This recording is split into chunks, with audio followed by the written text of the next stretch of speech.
ನಮಸ್ಕಾರ ಮಿತ್ರರೇ. ಇವತ್ತು ಒಂದು ರುಚಿಕರವಾದ ಆನಿಯನ್ ದೋಸೆ ಮಾಡೋಣ. ಅದಕ್ಕಿಂತಲೂ ರುಚಿಕರವಾದ ಬೇಯಿಸಿದ ಮಾವಿನಕಾಯಿಯ ಒಂದು ಚಟ್ನಿ, ಅಂದರೆ ಆಗಾಗಲೇ ಮಾವಿನಕಾಯಿನ ಕಟ್ ಮಾಡಿ ಬೇಯಿಸಿ ಮಾಡುವಂತಹ ಒಂದು ಚಟ್ನಿ. ಹಾಗಾದರೆ ಈ ರುಚಿಕರವಾದ ಚಟ್ನಿ ಹಾಗೂ ದೋಸೆಯನ್ನು ಹೇಗೆ ಮಾಡುವುದು ಎಂದು ನೋಡೋಣ ವೀಕ್ಷಕರೇ. ಈಗ ಆನಿಯನ್ ದೋಸೆ ಮಾಡಲಿಕ್ಕೆ ನಾನು ಈ ದೋಸೆ ಬೆಳ್ತಿಗೆಯನ್ನು ಒಂದು 6 ಗಂಟೆಗಳ ಕಾಲ ನೆನೆಸಿಟ್ಟುಕೊಂಡಿದ್ದೇನೆ. ಇದು 1 ಬೌಲ್ ತೆಂಗಿನ ತುರಿ, ಇದರಲ್ಲಿ ಅರ್ಧ ಬೌಲ್ ನಾವು ದೋಸೆ ಕಡಿಯುವಾಗ ಹಾಕಲಿಕ್ಕೆ, ಅರ್ಧ ಬೌಲಿಗೆ ನಾನು ಬೇಯಿಸಿದ ಮಾವಿನಕಾಯಿಯ ಚಟ್ನಿ ಮಾಡ್ತಿದ್ದೇನೆ. ಈ ಆನಿಯನ್ ದೋಸೆಗೆ ಬಹಳ ರುಚಿಕರವಾಗಿರ್ತದೆ, ಇದಕ್ಕೆ ಕಾಂಬಿನೇಷನ್ ಒಳ್ಳೆ ಆಗ್ತದೆ. ಈಗ 1 ದೊಡ್ಡ ನೀರುಳ್ಳಿಯನ್ನು ಸಣ್ಣದಾಗಿ ಹೆಚ್ಚಿಟ್ಟುಕೊಂಡಿದ್ದೇನೆ. 2 ಕಾಯಿ ಮೆಣಸನ್ನು ಹೆಚ್ಚಿಟ್ಟುಕೊಂಡಿದ್ದೇನೆ, ಸಣ್ಣದಾಗಿ ಹೆಚ್ಚಿಟ್ಟುಕೊಳ್ಳಿ. ಮತ್ತು ಸ್ವಲ್ಪ ಕೊತ್ತಂಬರಿ ಸೊಪ್ಪು. ಮೊದಲಿಗೆ ನಾವು 1 ಗ್ಲಾಸ್ ನೀರು ಹಾಕಿ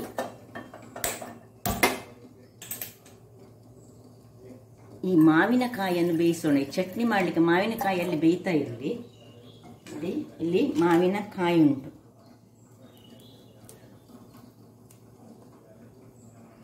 ಇದರಲ್ಲಿ 1 ತುಂಡು ಮಾವಿನಕಾಯಿಯನ್ನು ನಾನು, ಇದಕ್ಕೆ ಹೆಚ್ಚು ಬೇಡ ಚಟ್ನಿ. ಈಗ ನಾನು ಒಂದು 4 ಮಂದಿಗೆ ಆಗುವಷ್ಟು ಮಾಡುವಾಗ ಇದನ್ನು ಕಟ್ ಮಾಡಿ ಸಣ್ಣದಾಗಿ ಹೆಚ್ಚಿಟ್ಟುಕೊಂಡು ಬೇಯಿಸಿಕೊಳ್ಳೋಣ.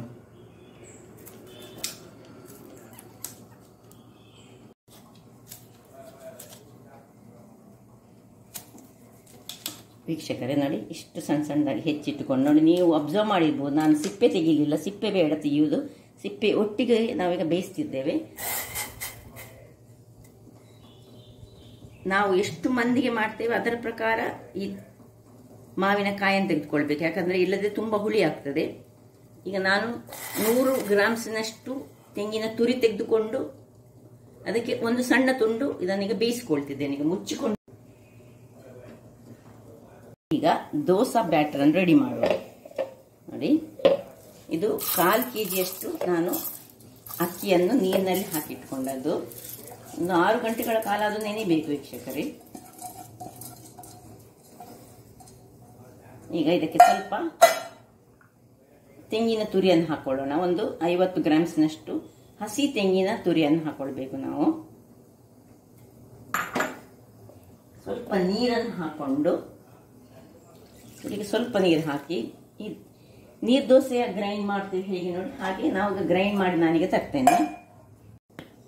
ನೋಡಿ ಮಿತ್ರರೇ, ನೋಡಿ ಇಷ್ಟು ಫೈನ್, ಹೇಗೆ ನಾವು ನೀರು ದೋಸೆ ಫೈನ್ ಪೇಸ್ಟ್ ಮಾಡ್ತೇವೆ ಅಷ್ಟು ಫೈನ್ ಪೇಸ್ಟ್ ಆಗ್ತಾ ಇರುವಾಗ ನಾವೀಗ ಇದಕ್ಕೆ ಸ್ವಲ್ಪ ಉಪ್ಪನ್ನು ಹಾಕೊಳ್ಳೋಣ.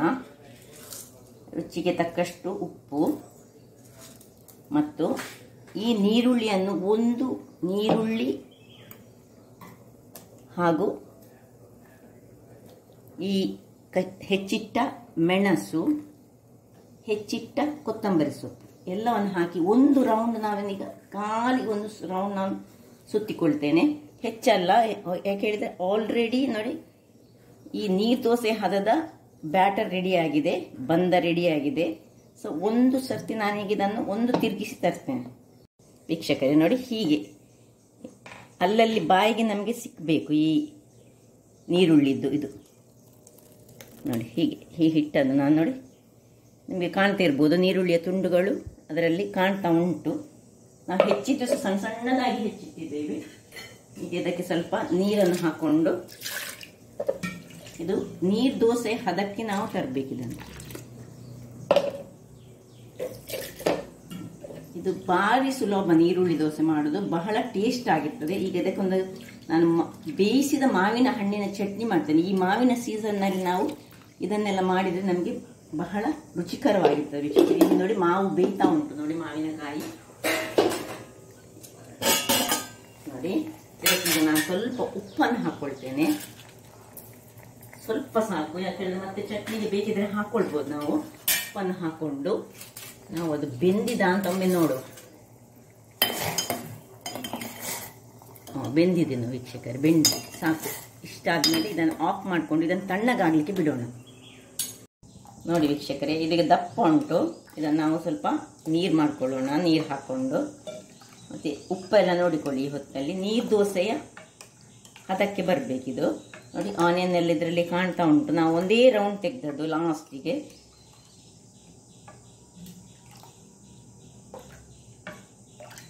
ಇಷ್ಟು ಹದಕ್ಕೆ ಇರಲಿ. ಈಗ ನೋಡಿ ಇದು ನಮ್ಮ ಬೇಯಿಸಿದ ಮಾವಿನ ಹಣ್ಣು ಏನಾಗಿ ಮಾವಿನಕಾಯಿ ತಣ್ಣಗಾಗಿದೆ. ಇದರ ನೀರು ಇಲ್ಲಿ ಉಂಟು ನೋಡಿ. ಈ ನೀರನ್ನೇ ಯೂಸ್ ಮಾಡಿ ನಾವು ಚಟ್ನಿ ಮಾಡುವುದಿಲ್ಲ. ಈಗ ಸಣ್ಣ ಮಿಕ್ಸಿ ಜಾರಿಗೆ ಈ ಬೇಯಿಸಿದ ಮಾವಿನಕಾಯಿಯನ್ನು ಹಾಕೊಳ್ಳೋಣ. ಇದರಲ್ಲಿ ಉಪ್ಪು ಸಹ ಉಂಟು. ಮತ್ತು 1 ಅಥವಾ 2 ನಿಮಗೆ ಎಷ್ಟು ಬೇಕು ಖಾರಕ್ಕೆ ತಕ್ಕಷ್ಟು ನೀವು ಇದನ್ನು ನಾವು ಬೇಯಿಸಿದಂತಹ ಯಾವಾಗಲೂ ಮಾವಿನಕಾಯಿದು ಮಾಡುವಾಗ ನಾವು ಕೆಂಪು ಮೆಣಸನ್ನು ಹಾಕ್ಕೊಳ್ಬೇಕು ವೀಕ್ಷಕರೇ. ಹಸಿ ಮಾಡುವಾಗ ನಾವು ಗ್ರೀನ್ ಚಿಲ್ಲಿಯನ್ನು ಯೂಸ್ ಮಾಡಬೇಕು.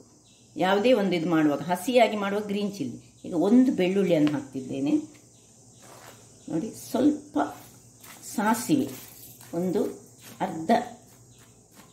ಅರ್ಧಕ್ಕಿಂತ ಸಹ ಕಡಿಮೆ ಸಾಕು, 1/4 ಚಮಚದಷ್ಟು ಸಾಸಿವೆ ಹಾಕ್ಕೊಳ್ತಿದ್ದೇನೆ.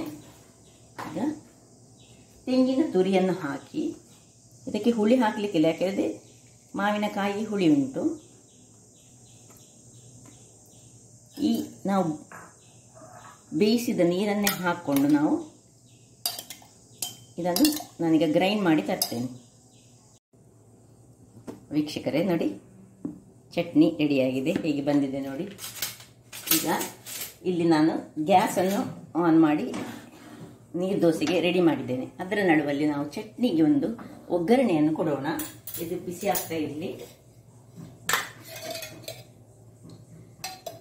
ಸ್ವಲ್ಪ ಸಾಕು, 1 ಸ್ಪೂನಿನಷ್ಟು ತೆಂಗಿನ ಎಣ್ಣೆ ಹಾಕೊಂಡಿದ್ದೇನೆ ನಾನು. ಈಗ ಅದಕ್ಕೆ ಒಂದು ಸಣ್ಣ ಬೆಳ್ಳುಳ್ಳಿಯನ್ನು ಕಟ್ ಮಾಡಿಕೊಂಡಿದ್ದೇನೆ. ಸ್ವಲ್ಪ ಸಾಸಿವೆ ಉಂಟು. ಎಣ್ಣೆ ಬಿಸಿ ಆಗುವಾಗ ಸಾಸಿವೆ ಹಾಕೊಳ್ಳೋಣ. ಇದು ನಾರ್ಮಲ್ ಚಟ್ನಿಗೆ ನಾವು ಕೊಡುವಂತಹ ಒಗ್ಗರಣೆ. ಇನ್ನು ಸ್ವಲ್ಪ ಒಗ್ಗರಣೆ ಸೊಪ್ಪು ಹಾಕೊಳ್ಳೋಣ. ಚೂರು ಉದ್ದಿನ ಬೇಳೆ ಹಾಕೊಳ್ಳಿಕ್ಕೆ ಉಂಟು. ಅದಕ್ಕೆ ಒಂದು 4 ಉದ್ದಿನ ಬೇಳೆ, ಹೆಚ್ಚು ಬೇಡ.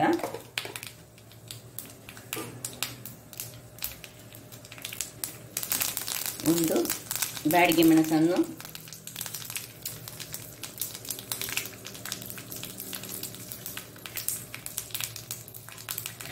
ಓಕೆ.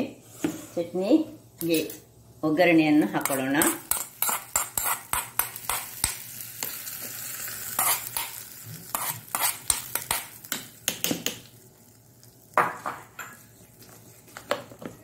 ಹಾಗೆ ಇಲ್ಲಿ ನೋಡಿ, ಇದು ಬಿಸಿಯಾಗಿದೆ. ಸ್ವಲ್ಪ ಎಣ್ಣೆ ಹಾಕೊಂಡು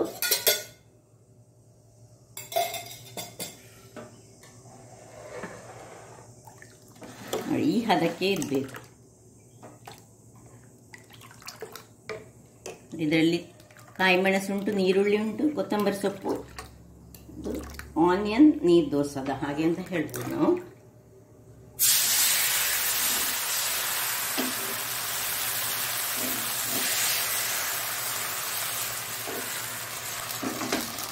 ಮುಚ್ಚಳ ಮುಚ್ಚಿ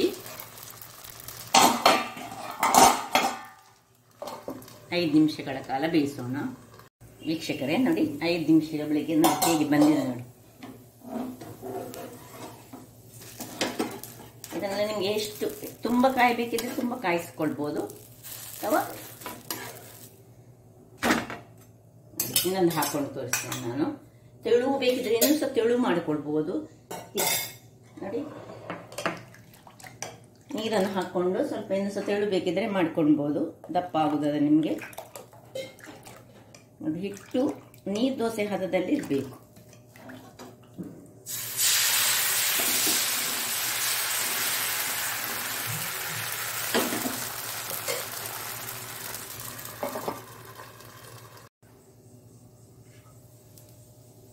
ನೋಡಿ ವೀಕ್ಷಕರೇ, 2ನೇ ದೋಸೆ ಸಹ ರೆಡಿಯಾಗಿದೆ. ಈಗದ್ದು ಇನ್ನೂ ಸ್ವಲ್ಪ ತೆಳುವು ಮಾಡಿದ್ದೇನೆ ನಾನು. ಹೇಗೆ ನೋಡಿ, ಎಷ್ಟು ತೆಳು ಬೇಕಷ್ಟು ತೆಳು ಇದನ್ನು ಮಾಡಲಿಕ್ಕೆ ಆಗ್ತದೆ.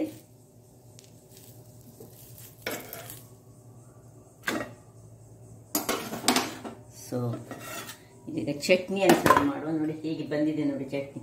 ಇದಕ್ಕೆ ನಾನು ಬೇಯಿಸಿದ ನೀರನ್ನೇ ಹಾಕೊಂಡದ್ದು. ಸ್ವಲ್ಪ ದಪ್ಪ ಚಟ್ನಿ ಇದ್ರೆ ಚೆನ್ನಾಗಿರ್ತದೆ.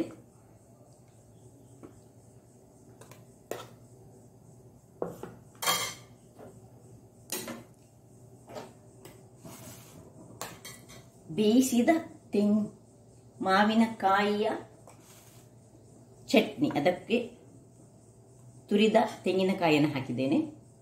ಹಾಗಾದರೆ ವೀಕ್ಷಕರೇ ನೋಡಿ ಎಷ್ಟು ಚೆನ್ನಾಗಿ ಬಂದಿದೆ ನೋಡಿ, ಬಹಳ ಟೇಸ್ಟಿಯಾಗಿರ್ತದೆ. ಇದಕ್ಕೆ ಕಾಂಬಿನೇಷನ್ ಬಹಳ ಒಳ್ಳೆಯದು. ಈ ಆನಿಯನ್ನ ದೋಸೆಗೆ ಬೇಯಿಸಿದ ಮಾವಿನಕಾಯಿಯ ಚಟ್ನಿ ಬಹಳ ರುಚಿಕರವಾಗಿರ್ತದೆ. ಹಾಗಾದರೆ ಈ ನನ್ನ ಕುಕಿಂಗ್ ಚಾನಲ್ ನಿಮಗೆ ಇಷ್ಟ ಆದರೆ ಬೋಳೂರು ಸುವರ್ಣ ಚಾನಲನ್ನು ಲೈಕ್ ಮಾಡಿ, ಶೇರ್ ಮಾಡಿ ಹಾಗೂ ಸಬ್ಸ್ಕ್ರೈಬ್ ಮಾಡಿ ಹಾಗೂ ನನ್ನ ಇನ್ಸ್ಟಾಗ್ರಾಮ್ ಪೇಜನ್ನು ಫಾಲೋ ಮಾಡಿ. ಧನ್ಯವಾದಗಳು.